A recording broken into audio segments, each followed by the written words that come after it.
good afternoon, good morning, and good evening for all of us here, but also for everyone who's online. My name is Hiba Qasas, and the first time I heard the term peace process, I was 11 years old. I was in Nablus, in my hometown, and we were under curfew, which when I think about it now, it felt like a very long time, but I don't know how long we were confined to our homes. The first time I heard about the curfew, and I really felt it, was when I was in Hebron, and I was 20 years old. And at the time, we were talking about peace process. I was a young delegate of the International Committee of the Red Cross. There was a lot of hope. There was also a lot of curfew, killing, and wounded people. My childhood and the life of my family were shaped by conflict. I remember just endless episodes of closures, curfews, interrupted schooling, a sense of loss. But something kept us going, a sense of determination to carry on. And at times we thought, and many call it resilience, the population is very resilient. But I think at the heart of it was hope. Hope that there would be potentially a better tomorrow, that perhaps peace would be possible in our lifetime. And I remember in the darkest moments, in the hardest times, in these situations, one would feel really alone, abandoned by the world. Little did I know then that I was one of 2 billion people around the world whose lives and reality and future are shaped by conflict. We would look outside of the window, and I remember seeing the Red Cross cars and the United Nations cars moving around when we couldn't move. And obviously, in the midst of frustration, you would think, why can't they do more? So I was driving in one of this big Red Cross car, kind of a Land Cruiser. And it's true, at the time, especially in curfew time, I felt somewhat powerful. Me and my team, we were able to do the job, to, on our own, help people, visit prisoners, sometimes transfer wounded. But at the same time, very quickly I realized that my power, or my so-called power, was also very limited, especially when I was trying to discuss the rationale of the curfew, when I was trying to discuss obligation of soldiers, when I was trying to discuss international public law. That was much more difficult. And this frustration and sometimes this power being limited is something that I've carried through all my career as a humanitarian. As long as I was dealing with emergency, things were doing well. It was possible to get some tractions.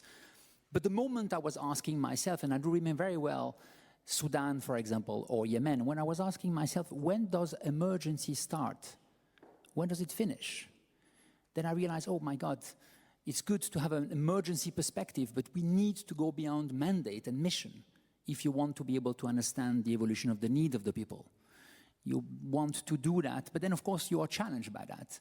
You're challenged because it is much more complicated to challenge your own assumptions and your own visions about humanitarian. So 15 years later, after I was watching these cars outside of my window, I was part of the system.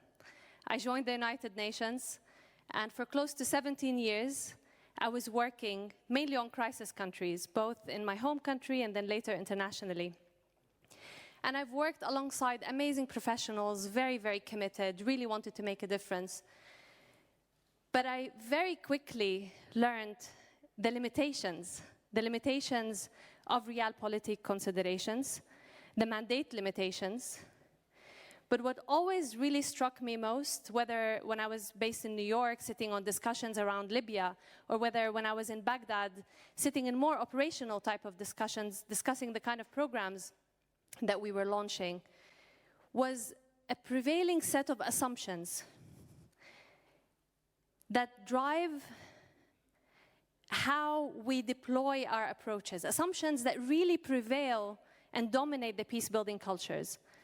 Assumptions around what drives violence, how do you build peace, and what peace should deliver to the people, and what people expect and societies expect from peace. And it was always, for me, having been, one foot there in my identity as someone who grew up in that crisis country, and one foot there as someone who's part of the system, at times quite surreal to be in these discussions, because you can see how these set of assumptions often overlook some of the very clear nuances. If we looked a bit harder around some of the culture, the history, the underlying grievances that exist in that society, and often these assumptions were quite removed from what societies themselves, real society, identify as their priorities from what peace should deliver. Assumption, dear Hiba, but also today, if we look at what is happening, we are also confronted as professionals to a huge paradox.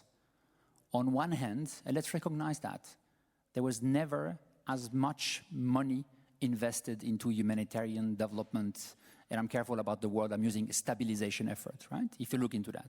Think just about Afghanistan. We just heard about Afghanistan. And there is a lot of story about people, but also a lot of story about money and how much money has been spent. Just to give you one figure, $145 billion spent by one government just in 20 years of stabilization, right? And it's not just money. There was never as many, in fact, competencies.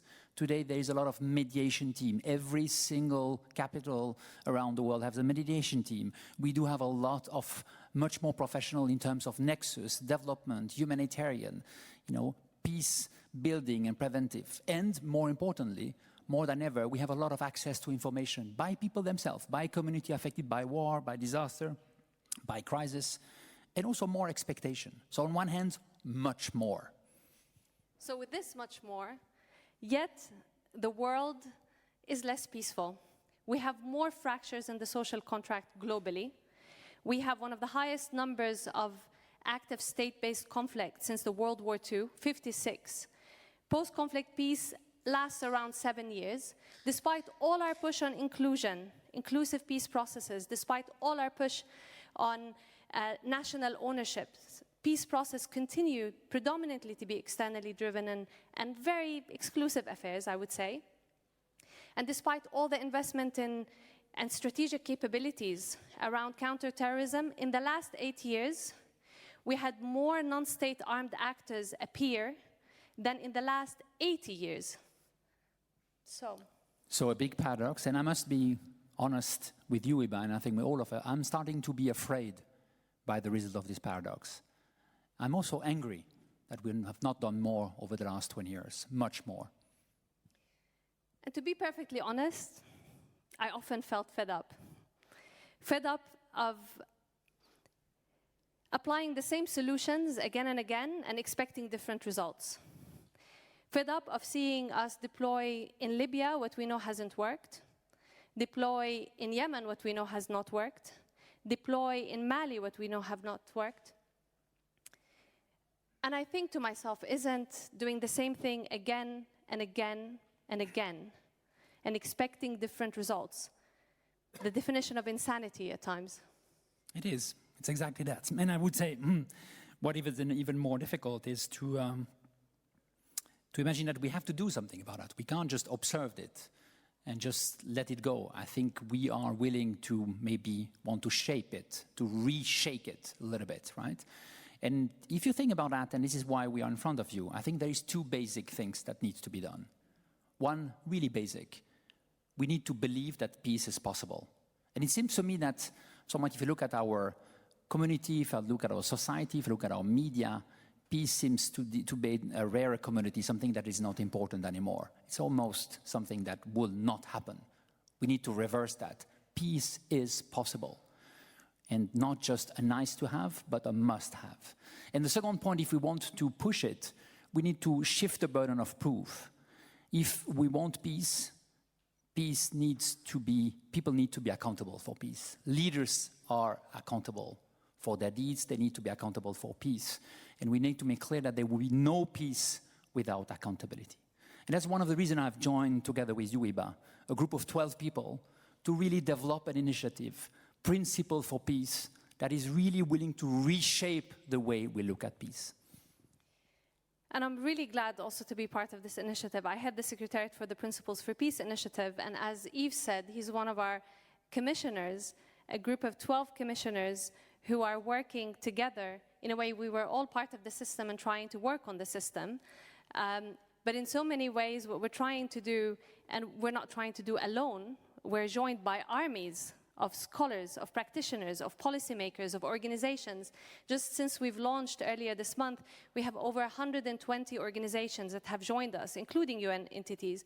And with the support of the government of Denmark, Germany, Sweden, Switzerland, and the Robert Bosch Foundations, we're able to anchor the work of the Commission both in evidence and in real society perspective. But what we're working towards is a new frame of reference for peace processes, a frame of reference that is more fit for the 21st century, a set of principles that would guide us towards more inclusion, more sustainability, and really bring peace to what it should be in terms of legitimacy in the eyes of real society and the people that we're there to serve. So there's a lot of foundation out there, a lot of people who have done a great work. What we just need is to create new energy. We need to create a movement. We need to ask you people that are with us in this room and watching us, but also thinking about peace, or maybe thinking of something else, to join us. That is the moment. And we want, as you mentioned, want to work on principle for peace, grounded this principle into lessons learned, what have worked, what has not worked, and grounded into what I will call principle pragmatism. That will help, in fact, a responsible leadership for a sustained peace. And we really believe that it's time to move beyond an either-or logic. It's time to move beyond polarities.